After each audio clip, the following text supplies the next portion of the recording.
30년 교직 인생이 무너진 순간이었습니다. 일본 도쿄 공립중학교 사토 유키코 교사. 그녀는 한국 학교에서 본 것을 믿을 수 없었습니다. 교사가 오후 5시에 퇴근한다고요? 모든 서류가 클릭 한 번으로 처리된다고요? 우리는 30년간 뭘 한 겁니까? 인천공항 출국장. 일본 교사 3,000명이 동시에 눈물을 흘렸습니다. Why can't 한국에서 we go 가르치고 back? 싶어요. 돌아가기 싫습니다. 처음엔 모두 실망했습니다. 한국, K-팝 나라에서 뭘 배워? 하지만 5일 후 3,000명 전원이 변했습니다. 인천공항은 1일 입국 20만 명을 돌파했고 CNN이 긴급 보도했습니다. 대체 한국 교실에서 무엇을 봤길래 30년 경력 교사를 울린 그 충격적인 장면은 지금부터 일본 교육계를 뒤흔든 5일간의 기록을 공개합니다. 영상 시작 전 구독과 좋아요는 큰 힘이 됩니다. 안녕하세요. 저는 도쿄 시부야구 공립중학교에서 30년 넘게 국어를 가르쳐온 사토 유키코입니다. 올해 56살입니다. 딸도 교사예요. 며느리도 교사고요. 우리 집안은 3대가 교직에 몸담고 있습니다. 그날 오후 3시 교무실에 전 교직원 200명이 모였습니다. 교장 선생님이 단상에 올라가셨어요. 올해 해외 교육 연수지를 발표하겠습니다. 모두 숨을 죽였습니다. 30년 만에 처음 오는 해외 연수 기회였거든요. 스크린에 큰 글씨가 떴습니다. 대한민국 서울 5글자였어요. 순간 교무실이 조용해졌습니다. 이상한 침묵이었어요. 기대했던 반응이 아니었죠. 옆자리 선생님이 작게 한숨을 쉬었습니다. 앞자리 젊은 선생님은 고개를 절레절레 흔들었어요. 솔직히 저도 실망했습니다. 유럽을 기대했거든요. 핀란드나 네덜란드 같은 교육 선진국 말이에요.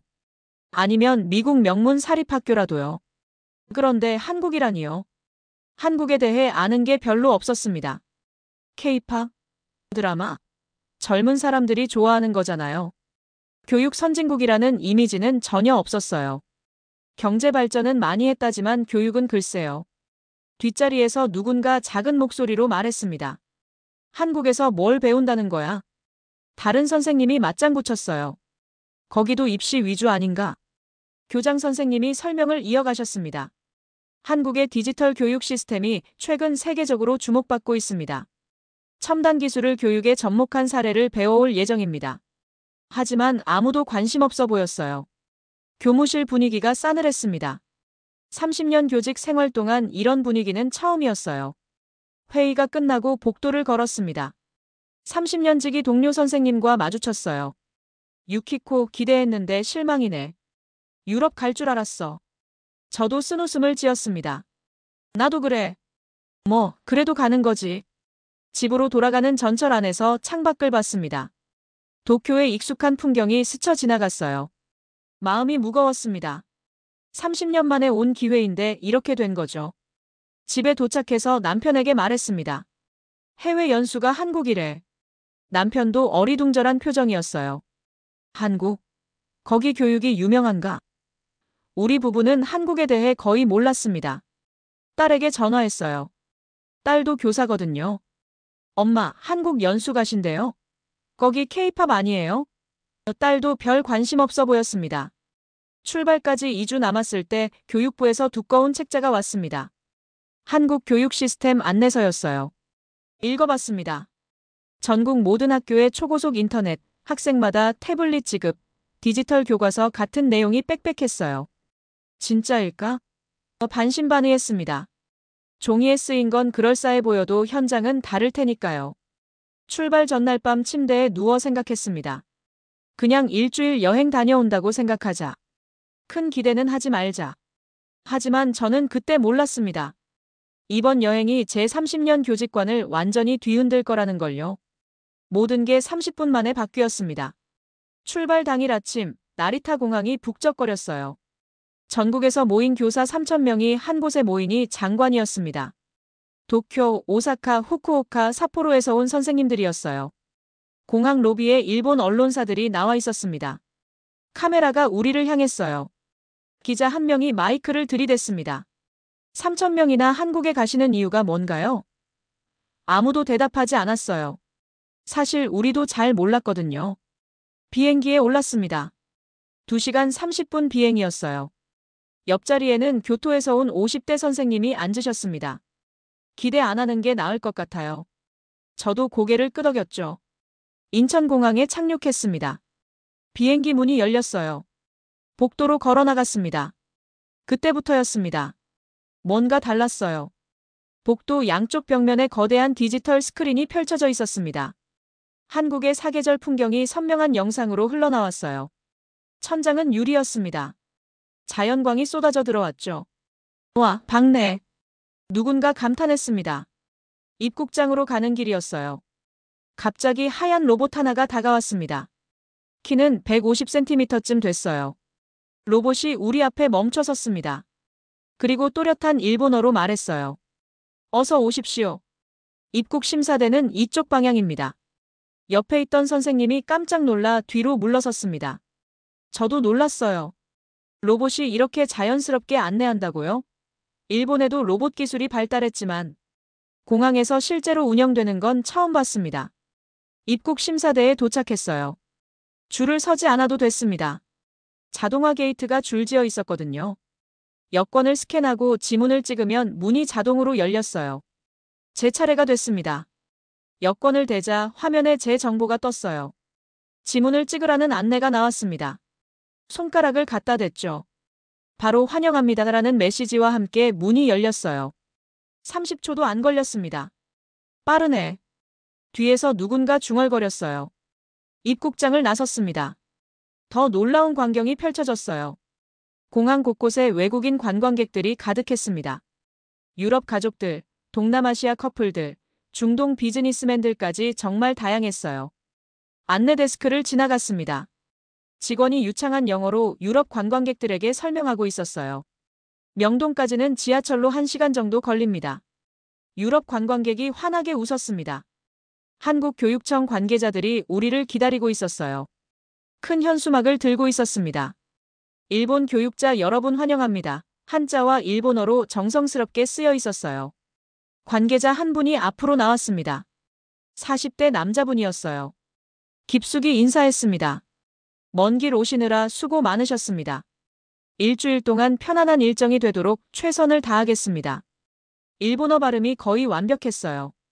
공항 밖으로 나갔습니다. 대형 버스 5대가 대기하고 있었어요. 버스에 올랐습니다. 좌석마다 생수와 간단한 과자, 서울 관광 책자가 놓여 있었습니다. 버스가 출발했어요. 인천에서 서울로 향하는 고속도로였습니다. 창밖을 봤어요. 양쪽으로 현대적인 건물들이 끝없이 이어졌습니다. 고층 빌딩들이 빽빽했어요. 생각보다 훨씬 발전했네요. 옆자리 선생님이 말했습니다. 저도 같은 생각이었어요. 제가 상상했던 것보다 훨씬 세련되고 깔끔했습니다. 1시간쯤 지나 호텔에 도착했어요. 시내 중심가였습니다. 로비가 화려했어요. 샹들리에와 대리석 바닥이 눈에 들어왔습니다. 방에 들어가 창문을 열었습니다. 서울의 야경이 펼쳐졌어요. 한강이 도시를 가로질렀고 불빛들이 반짝였습니다. 침대에 앉았습니다. 내일 학교에 가면 뭘 보게 될까? 처음으로 기대가 됐습니다. 제가 30년간 믿어온 모든 것이 무너졌습니다. 다음 날 아침 호텔을 나섰어요. 첫 방문지는 서울 강남에 있는 공립중학교였습니다. 버스로 30분쯤 걸렸죠. 학교 건물이 보였어요. 현대식 5층 건물이었습니다. 교문을 들어서니 교장 선생님이 우리를 맞아주셨어요. 환영합니다. 편하게 둘러보세요. 일본어가 유창하셨습니다. 먼저 3학년 교실로 안내받았습니다. 문을 열고 들어가는 순간 입이 벌어졌어요. 교실 전면에 거대한 전자칠판이 있었습니다. 85인치는 되어 보였어요. 선생님이 손가락으로 화면을 터치하니 페이지가 넘어갔습니다. 학생들 책상마다 태블릿이 놓여 있었어요. 수업이 진행 중이었습니다. 선생님이 태블릿으로 자료를 전송하자 모든 학생 화면에 동시에 떴어요. 학생들이 화면을 보며 자연스럽게 필기했습니다. 종이 교과서는 보이지 않았어요. 천장 구석에 작은 디스플레이가 있었습니다. 실시간으로 온도, 습도, 미세먼지 농도, 이산화탄소 수치가 표시되고 있었어요. 공기질이 나빠지면 자동으로 환기됩니다. 안내 선생님이 설명했습니다. 다음은 교무실이었어요. 선생님들 책상마다 듀얼 모니터가 놓여 있었습니다. 한 선생님이 화면을 보여주셨어요. 학생 이름을 클릭하자 출석 상황, 성적, 상담 기록이 한 화면에 나타났습니다. 출석은 자동으로 체크됩니다. 성적 입력도 클릭 몇 번이면 끝나요. 학부모 문자도 여기서 보냅니다. 그 선생님이 설명했어요. 저는 충격을 받았습니다. 저는 30년간 손으로 출석부를 썼거든요. 생활기록부도 손으로 썼습니다. 하루에 서류 작업만 3시간씩 했어요. 52세 담임 선생님이 말씀하셨습니다. 저는 보통 오후 5시 30분에 퇴근해요. 업무가 자동화되어 있어서 수업 준비에만 집중하면 돼요. 오후 5시 30분 퇴근이라고요? 저는 매일 밤 9시까지 학교에 남아 있었습니다. 서류 때문이었어요. 점심시간이 되었습니다. 급식실로 갔어요. 주방이 유리로 되어 있어서 조리 과정이 다 보였습니다. 조리사들이 위생복을 단정히 입고 있었어요. 식당에는 샐러드바가 있었습니다. 학생들이 원하는 채소를 직접 골라 담았어요. 과일도 신선했습니다. 도서관도 들렀습니다. 학생증을 태그하면 출입이 자동 기록됐어요. 태블릿으로 책을 검색하면 정확한 위치가 표시됐습니다. 학생들은 집에서도 전자책을 빌릴 수 있어요. 사서 선생님이 설명했습니다. 학교를 나서며 생각했습니다. 제가 30년간 뭘 한 걸까요? 왜 손으로 서류를 썼을까요? 왜 밤 9시까지 학교에 있었을까요? 눈물이 났습니다. 억울했어요. 동시에 부러웠습니다. 한국 선생님들이 정말 부러웠어요. 한국에서는 선생님도 계속 배운다고 했습니다. 오후에는 같은 학교 교사 연수실을 방문했어요. 넓은 공간에 컴퓨터가 20대쯤 있었습니다. 프로젝터와 화이트보드도 보였어요. 여기서 매주 교사 연수가 진행됩니다. 교감 선생님이 설명했어요. AI 교육도구 활용법, 디지털 콘텐츠 제작, 학생 심리 상담 같은 걸 배워요. 벽에 연수 일정표가 붙어 있었습니다. 일주일에 2~3번씩 다양한 프로그램이 있었어요. 놀라운 건 모두 근무 시간 내에 진행된다는 거였습니다. 연수는 의무인가요? 제가 물었습니다. 네, 연간 60시간 이상 받아야 해요. 하지만 부담스럽지 않아요. 실제 수업에 바로 쓸 수 있는 내용들이거든요. 교감 선생님이 웃으며 대답했습니다. 한 교실에서 50대 남자 선생님이 영상을 편집하고 있었어요. 다가가서 여쭤봤습니다. 무엇을 하고 계세요? 유튜브 수업 콘텐츠 만들고 있어요. 역사 수업인데 학생들이 미리 보고 오면 교실에서는 토론만 해요. 훨씬 효율적이죠. 그 선생님이 화면을 보여주셨어요. 영상이 정말 전문적이었습니다. 자막, 효과음, 그래픽까지 완벽했어요. 학교에서 편집 프로그램 교육을 해줬어요. 처음엔 어려웠는데 지금은 재미있어요. 일본에서는 상상할 수 없는 일이었습니다. 50대 선생님이 유튜브를 만든다고요? 우리는 그냥 분필과 교과서로 수업했어요. 다음은 학부모 상담실이었습니다. 편안한 소파와 테이블이 있었어요. 벽에는 따뜻한 그림들이 걸려 있었습니다. 35세쯤 되어 보이는 여자 선생님이 계셨어요. 저는 작년에 출산했어요. 1년 육아휴직 다 쓰고 복직했습니다. 그분이 말했습니다. 눈치 보지 않으셨어요? 제가 물었어요. 전혀요. 당연한 권리니까요. 복직할 때 학교에서 적응 프로그램도 제공해줬어요. 그분이 환하게 웃었습니다. 일본에서는 출산휴가 쓰면 눈치를 봐야 합니다. 1년은 상상도 못해요. 대부분 몇 달 만에 복직하죠. 교사 휴게실도 들렀습니다. 안마의자가 3대 있었어요. 작은 냉장고에는 음료가 가득했습니다. 한쪽에는 책장이 있었고 편안한 소파도 있었어요. 쉬는 시간에 여기서 편하게 쉬세요. 선생님들 건강이 중요하니까요. 교감 선생님이 말씀하셨습니다. 일본 학교에는 제대로 된 휴게실이 없습니다. 교무실 구석 의자에 앉아 잠깐 쉬는 게 전부예요. 학교를 나오는데 다리에 힘이 빠졌습니다. 한국 선생님들은 존중받고 있었어요. 계속 배우고 성장할 수 있었습니다. 일과 가정도 양립할 수 있었죠. 저는 30년간 뭐였을까요? 그냥 서류나 쓰는 기계였나요? 아이들 가르치는 교사가 아니라 행정 직원이었나요? 버스에 올라 창밖을 봤습니다. 서울거리가 흐릿하게 보였어요. 눈물 때문이었습니다. 그날 밤 저는 처음으로 자유를 느꼈습니다. 호텔로 돌아온 시간은 저녁 9시였어요. 방에 들어가 씻고 침대에 누웠습니다. 그런데 잠이 오지 않았어요. 낮에 본 것들이 계속 머릿속을 맴돌았습니다. 창밖을 봤어요. 서울거리가 여전히 밝았습니다. 사람들이 걷고 있었어요. 문득 산책하고 싶다는 생각이 들었습니다. 하지만 망설여졌어요. 밤 11시가 넘었거든요.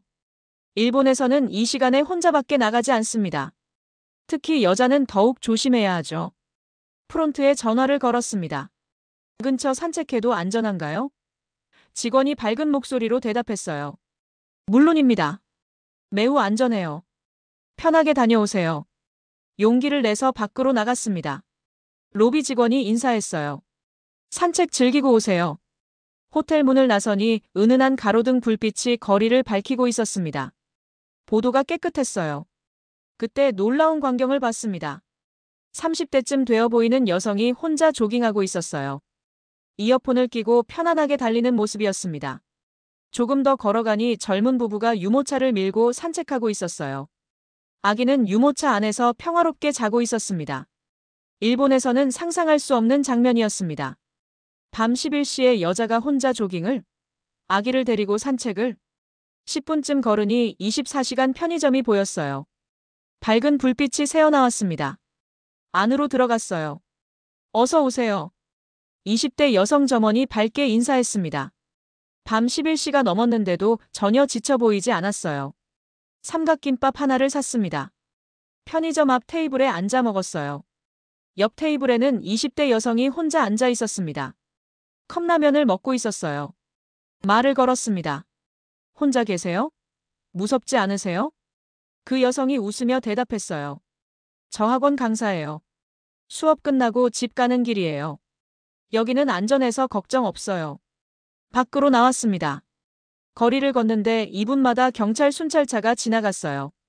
CCTV도 곳곳에 보였습니다. 여자들이 자유롭게 걷고 있었습니다. 두려움 없이 밤거리를 걸을 수 있다는 게 이런 느낌인가요? 호텔로 돌아왔습니다. 30분 산책이었지만 제 인생이 바뀐 것 같았어요. 여기서 살고 싶다. 속으로 중얼거렸습니다. 5일이 지났습니다. 모두가 변해 있었습니다. 마지막 날 아침 호텔 로비에 모였어요. 3,000명의 표정이 처음과 완전히 달랐습니다. 첫날에는 무표정하고 시큰둥했어요. 지금은 모두 밝았습니다. 버스를 타고 인천공항으로 향했어요. 창밖을 보며 생각했습니다. 이번 5일이 제 인생에서 가장 의미 있는 시간이었다고요. 공항에 도착했습니다. 체크인을 하고 출국장으로 들어갔어요. 면세점을 지나는데 다들 한국 물건을 사고 있었습니다. 한국 교육 서적, 한글 공부책, 기념품들이었어요. 탑승 시간까지 1시간 남았습니다. 게이트 앞 의자에 앉았어요. 옆에 앉은 선생님이 말했습니다. 떠나기 싫네요. 저도요. 제가 대답했습니다. 주변을 둘러봤어요. 여기저기서 눈물을 닦는 선생님들이 보였습니다. 30대 젊은 선생님도 울고 있었어요. 50대 선배 선생님도 눈이 빨갛게 충혈되어 있었습니다. 교토에서 온 선생님이 제게 다가왔어요. 유키코 선생님, 저 한국어 배우려고요. 언젠가 여기서 일하고 싶어요. 저도 그 생각했어요. 제가 고개를 끄덕였습니다. 탑승 안내 방송이 나왔습니다. 게이트로 줄을 섰어요. 앞에 선 선생님이 뒤돌아보며 말했습니다. 일본 돌아가기 싫어요. 진짜로요. 비행기에 올랐습니다. 좌석에 앉아 창밖을 봤어요. 인천공항 건물이 보였습니다. 5일 전 처음 도착했을 때가 떠올랐어요. 그땐 기대도 없었고 실망만 가득했었죠. 비행기가 이륙했습니다. 서울이 점점 작아졌어요. 눈물이 흘러내렸습니다. 참을 수가 없었어요. 옆자리 선생님도 울고 있었습니다. 뒷자리에서도 흐느끼는 소리가 들렸어요. 기내 전체가 조용했습니다. 모두 울고 있었던 거예요. 승무원이 놀란 표정으로 지나갔습니다. 이런 광경은 처음 본다는 얼굴이었어요. 2시간 30분이 금방 지났습니다. 나리타 공항에 도착했어요. 일본 땅을 밟았습니다. 익숙한 곳인데 낯설게 느껴졌어요. 공항 밖으로 나왔습니다. 일본 언론사들이 기다리고 있었어요. 카메라가 우리를 향했습니다. 기자가 마이크를 들이댔어요. 한국 연수 어떠셨나요? 아무도 대답하지 못했습니다. 뭐라고 설명해야 할지 몰랐어요. 그냥 눈물만 났습니다. 집으로 돌아가는 전철 안에서 휴대폰을 켰어요. 딸에게 문자를 보냈습니다. 엄마 한국 다녀왔어. 할 얘기가 너무 많아. 딸이 바로 답장했어요. 엄마 목소리가 달라 보여요. 무슨 일 있었어요? 응, 큰일 있었어. 엄마 인생이 바뀌었어. 집에 도착하자마자 컴퓨터를 켰습니다. 남편이 물었어요. 피곤할 텐데 뭐 하려고?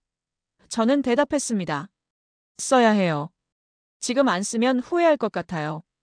블로그를 열었어요. 제목을 적었습니다. 한국에서 본 교사의 삶 -30년 교직 인생이 무너진 5일.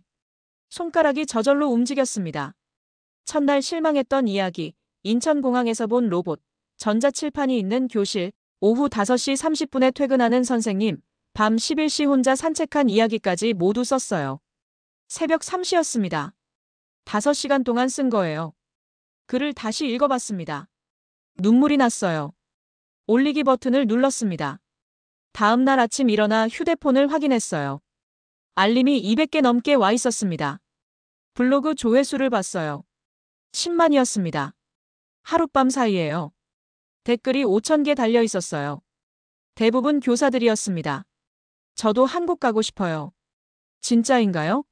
믿기지 않아요. 30년 교사인데 눈물 나네요. 우리는 왜 이렇게 사는 거죠? 학교에 출근했습니다. 교무실이 술렁거렸어요. 선생님들이 제 블로그를 보고 있었습니다. 유키코 선생님, 이거 진짜예요? 모두 물었어요. 네, 전부 사실이에요. 제 눈으로 직접 봤어요. 점심시간에 교장 선생님이 저를 부르셨어요. 유키코 선생님, 블로그 때문에 교육청에서 연락 왔어요. 인터뷰 요청이 많다고 하더군요. 일주일이 지났습니다. 블로그 조회수가 300만을 넘었어요. 일본 전국 교사들이 보고 있었습니다. 방송국에서 연락이 왔어요. 출연해 주실 수 있나요? 세 군데서 동시에 요청이 들어왔습니다. 한 달 후 NHK 아침 뉴스에 나갔어요. 앵커가 물었습니다. 한국 교육 시스템이 정말 그렇게 다른가요? 네, 완전히 달라요. 선생님이 존중받고 업무가 자동화되어 있고 교육에만 집중할 수 있어요. 제가 대답했습니다. 방송 후 반응이 폭발적이었어요. 일본 교사 온라인 커뮤니티가 난리였습니다. 우리도 바꿔야 한다. 정부에 요구하자. 한국처럼 할 수 있다. 댓글이 쏟아졌어요. 함께 갔던 3,000명 선생님들도 각자 글을 쓰기 시작했습니다. 비슷한 내용이었어요. 모두 한국에서 충격받았다고 썼습니다. 2달 후 일본 교육자 연합회가 정부에 공식 건의안을 제출했어요. 5대 요구 사항이었습니다. 행정 업무 디지털화, 교사 근무 시간 준수, 교사 연수 프로그램 확대, 학교 시설 현대화, 한국식 시스템 도입 검토. 국회에서 청문회가 열렸습니다. 저도 증인으로 출석했어요. 한국에서 무엇을 보셨습니까? 의원이 물었습니다. 희망을 봤습니다. 교사도 사람답게 살 수 있다는 희망을요. 제가 대답했습니다. 그날 저녁 CNN에서 연락이 왔어요. 일본 교사 3,000명 이야기를 취재하고 싶습니다. 국제뉴스가 된 거예요. 블로그를 쓴 지 1년이 지났습니다. 오늘 저는 30년 교직 생활을 정리했어요. 사직서를 제출했습니다. 유키코 선생님, 정말 가시는 거예요? 교장 선생님이 물었어요. 네, 한국에서 다시 시작합니다. 제가 대답했습니다. 지난 1년간 한국어를 배웠어요. 매일 2시간씩 공부했습니다. 한국 교사 자격 시험도 준비했죠. 석 달 전 한국교육청에서 연락이 왔습니다. 경력 교사 채용 프로그램이 있어요. 지원했고 합격했어요. 서울 강남 중학교였습니다. 1년 전 방문했던 바로 그 학교예요. 남편이 말했습니다. 나도 같이 가겠어. 딸도 응원해줬어요.